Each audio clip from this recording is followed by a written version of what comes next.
The splatter pattern on the windows was absolutely spectacular. It had ruined the cream-colored upholstery, marred the floor mats, and covered the electronics panel. And there was other matter that had dried on every surface as well, probably bits and pieces of Morrow's skull and brains. I had seen similar crime scenes in my work for a major insurance company back in Manhattan. And of course, when I'd first come back to Buffalo and entered Matt Sumner's love nest. Crime scenes had been my specialty. For a time. Then downsizing ended that career, and the rest, as they say, is history. My friend here, Sam said without introducing me, has an uncanny ability to observe things not readily apparent to folks like you and me. Rodriguez gave me a sullen glare. We're wasting time, I said, and waved my hand toward the car. Shall we? Rodriguez pulled a few latex gloves from his pocket, donning one and handing me two. He opened the driver's side door. A shudder ran through me. Sam had indicated I wasn't going to have to relive Morrow's death, but he didn't protest either. Coward that I am, I didn't want to appear weak in front of this beefy-looking stranger and swallowed down my revulsion as I scooted onto the driver's seat. Almost immediately, Morrow's residual terror enveloped me. He'd stared straight ahead at the darkened expanse of lawn, the headlights cutting a swath through the night, with the barrel of a gun pressed against the back of his skull, pleading for his life. He'd invoked the names of his wife and children. He'd begged. He'd appealed.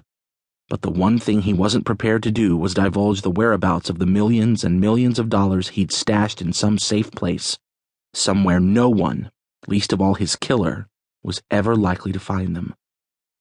That same flash of light, remnant of the near-death vision, caused a shudder to run through me, and I practically jumped out of the driver's seat, feeling unnerved. Rodriguez turned his hard stare from me to Sam as if silently asking, "What the hell?" It took a couple of deep breaths for me to regain some tiny semblance of normalcy.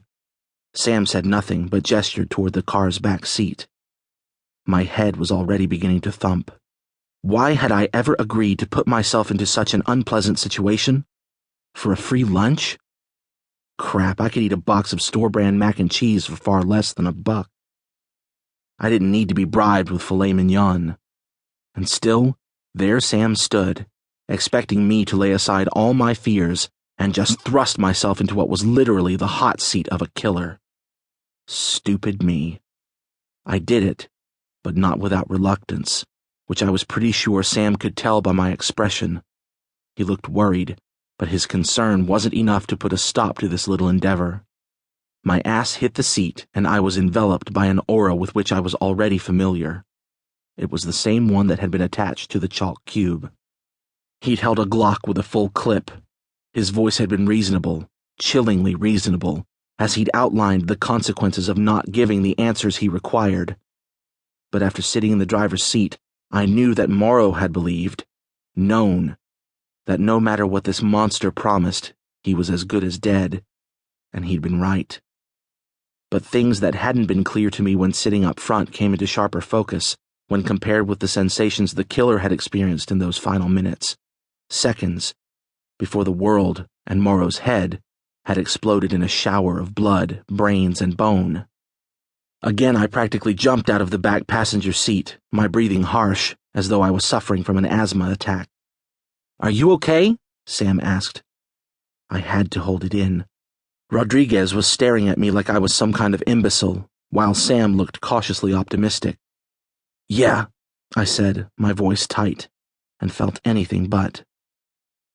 Rodriguez slammed the car door shut and held his hand out to collect the gloves. It was a struggle to peel them off my sweaty hands. The cop stuffed them into his uniform slacks and then held a hand out to usher us out of the garage. I had no choice but to meekly follow in his and Sam's wake. Once we arrived at the place where we'd first entered the garage, Rodriguez turned to Sam, his expression hard. "We're done. Don't ever call me again," he said in a tone that held no semblance of friendship.